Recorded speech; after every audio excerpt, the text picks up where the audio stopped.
Hello guys, welcome back to my channel financial lessons with central Tare. और आज मैं आपके साथ चैप्टर नंबर 5 शेयर करने जा रहा हूँ from the book the power of habit, why do we, what do we and how to change, written by Charles Duhigg. So let's start.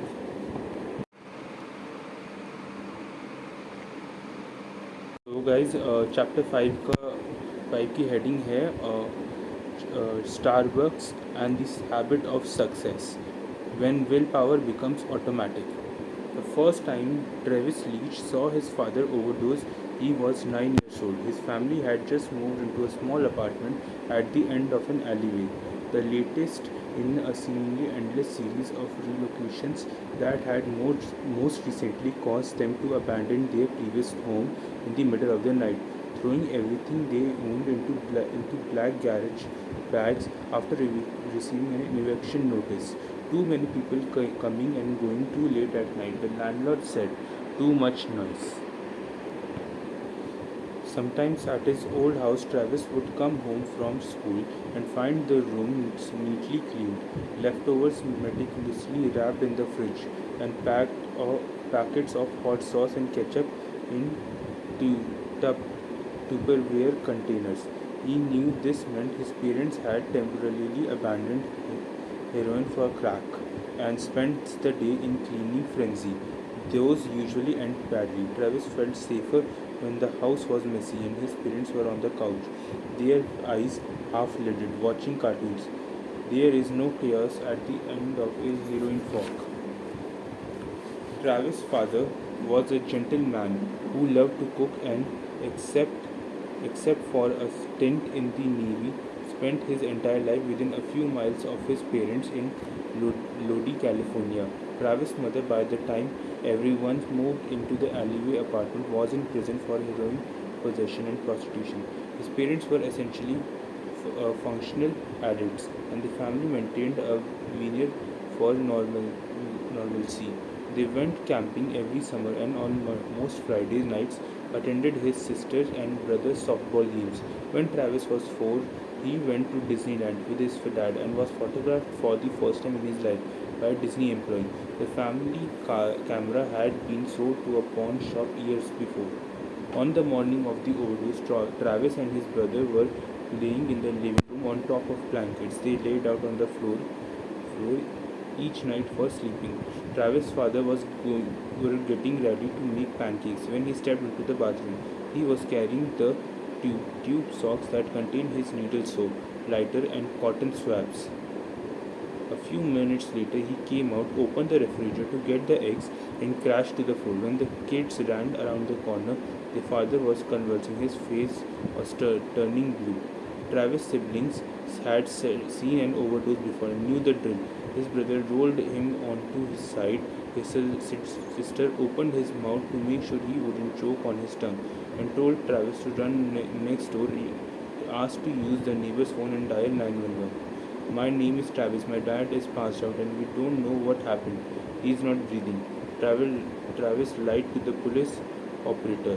Even at 9 years old, he knew why his father was unconscious. He didn't want to say it in front of the neighbors. 3 years earlier, one of his dad's friends had died in the basement after shooting up. When the paramedics had taken the body away, the neighbors gawked at Travis and his sister while they held the door open for the gurney. One of the neighbors had a cousin whose son was in class, and soon everyone in the school had known. After hanging up the phone, Travis walked to the end of the alleyway and waited for the ambulance. His father was treated at the hospital that morning, charged at the police station in the afternoon, and home again by dinner time. He made spaghetti. Travis a few weeks turned 10 a few weeks later. When Travis was 16, he dropped out of high school. I was tired of being called a faggot, he said. Tired of people following me home and throwing things at me. Everything seemed really overwhelming. It was easier to quit and go somewhere else. He moved 2 hours south to Frenso and got a job at a car wash. He was fired for insubordination. He got jobs at McDonald's and Hollywood Video, but when customers were rude, I wanted ranch dressing, you moron, he would lose control. Get off my drive through. He shouted at one woman, the chicken nugget at her car before his manager pulled him inside. Sometimes he did get so upset that he would start crying in the middle of a shift.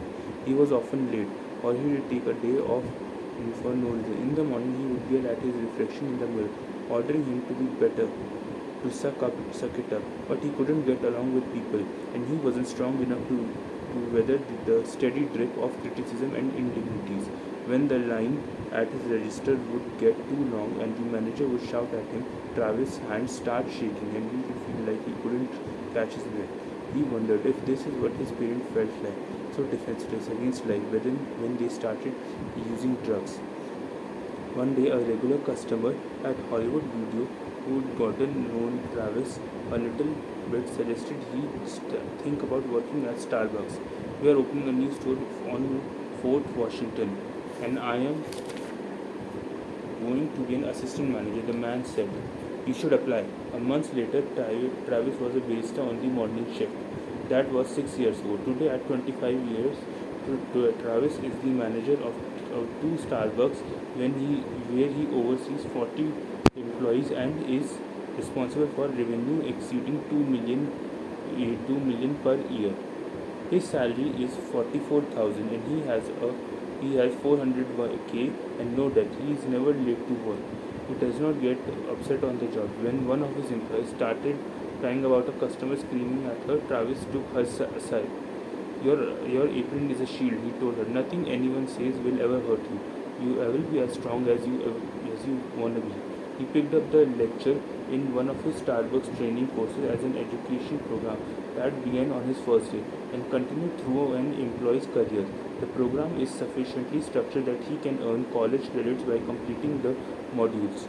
The training has Travis changed his life. Starbucks has taught him how to live, how to focus, how to get work on time, and how to master his emotion. Most crucially, it taught him willpower. Starbucks is the most important thing that has ever happened to me, he told me. I own everything to this company.